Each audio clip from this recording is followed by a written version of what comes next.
A widely expected U.S. rate hike and lower global oil prices are hint that there's trouble on the horizon for emerging economies, including Korea. The nation's outbound shipments to other emerging economies have already been on a decline, and experts say this is likely to continue for some time. Our Kim Min-ji has this story. Korean exports to emerging economies took a dive in the first 2 months of this year, casting a cloud over the nation's economy.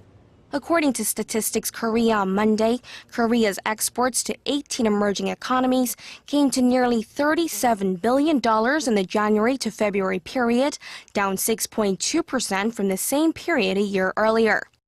The decline is 3 times bigger compared to Korea's total exports, which dropped about 2% in the cited period.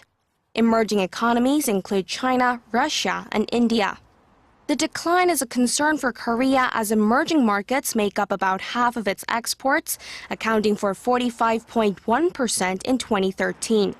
But that figure fell to 43.9% last year. Experts say the fall is linked to a widely expected U.S. Federal Reserve rate hike this year. The rate increase could trigger a rush of capital, which can weaken currencies and hurt stock markets of emerging economies. This, coupled with a sharp decline in global oil prices, has hurt oil-producing nations, some of which are also emerging economies. Korea's exports to these countries fell 4.4% in the first 2 months of 2015 compared to the previous year.